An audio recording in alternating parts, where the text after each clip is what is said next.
Yun, pwede bang pagsabayin yung dalawang gamit o medalyon, dalawang gamit o medalyon, pwede ba natin pagsabayin yun sa ating araw-araw na gawain? Ito yung katanungan ng ating kagimat. Tara, pag-usapan natin. Wala namang agimat, pero nasa puso ang tunay na agimat.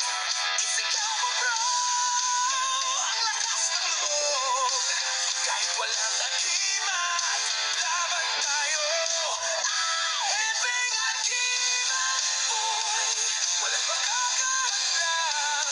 Basta nasa puso, tunay na agimat. Yeah! Yun, mapagpalang araw mga kagimat. No? May nagtanong kasi sa atin ng about sa medalyon o gamit. Pwede bang pagsabayin, no?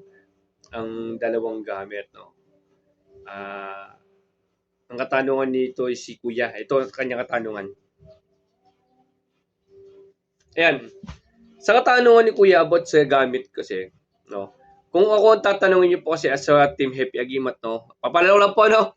Sa mga against po sa aral ng Team Happy Agimat po, skip lang po kayo, no? Hindi po para sa inyo ito. Ito para po sa mga naniniwala sa aral ng Team Happy Agimat. No? Okay mga kagimat, sa amin po, kung ako po tatanungin nyo, wala pong masama pagsabayin nyo yung dalawang gamit nyo.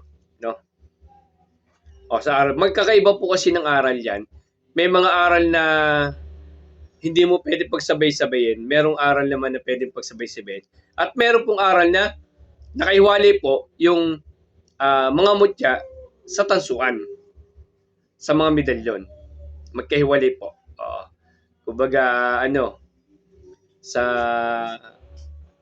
sa mutya, yung mga mutya, mga kalikasan, nasa kanan, pero sa bulsa mo, sa kaliwa yung iba.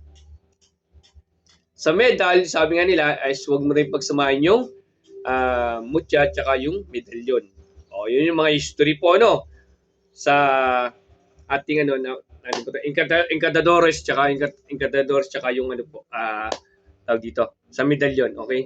Sa Dipini yata ito yung tawag doon, no? Basta yun po ang history po ng hanggang sa matatanda po, yung mutya po, na kalikasan po, nakaiwalay po siya sa mga tanso.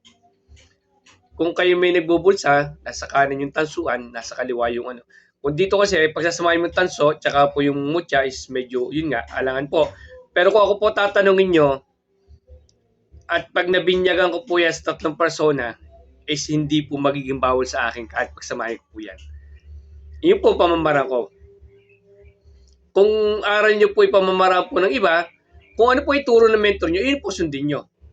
Kung kayo po ay nasa Team Happy Agimat, member ko yung Team Happy Agimat, at nabasbasa natin yung lahat ng gamit nyo, nabasbasa natin, nabinyagan natin yung mga gamit, nandun po yung part na pwede nyo po pagsamahin. Pagka po sa Team Happy Agimat, nabinyagan na po sa tatlong persona, wala na pong bawal sa amin pagsamahin yan. Kahit po pagsamasamahin yan. Pero paalala ko sa inyo, Kagimat, no? Mas masarap po, nasa katawan po yung karga natin kaysa po sa gamit. Ang gamit po ay secondary lang po yan. Hindi po yung pinakauna. Una yung taas po. Pag tumatawag sa taas, ililigtas kayo kahit sa kayo mapunta. Yan po pinakamabisa po talaga. At pananalangin, nagdadasal po tayo lagi at kumakarga po sa ating katawan yan. At hindi po tayo magbe-business sa gamit. Secondary lang po yan. Pero malaking bagay po na meron kayong gamit. Kung nalilimutan nyo magkarga, may naka-supporting. Parang tinatawag natin yun sa computer at sa mga papel sa offices. May supporting documents ka. Kung mawala may original, may Xerox ka. Kumbaga nakadepensa pa rin, no? Malaking tulong pa rin na may gamit kayo. Pero kung maaaral nyo na yung pagkakarga sa katawan na araw-araw, hindi nyo na siguro kailangan ng gamit. No? Secondary na lang po yung gamit. No? Okay, maraming salamat. Sana makatulong po sa inyo, no? Na pagka nabinyagan na po, ay pwede na po pagsamasamahin yan sa aral po ng Team Happy Agimat. Sa aral na iba, bawal pa rin po yan. Pero yun po sa amin pinag-aralan po namin. No? Okay, maraming salamat. God bless inyo lahat. Thank you po.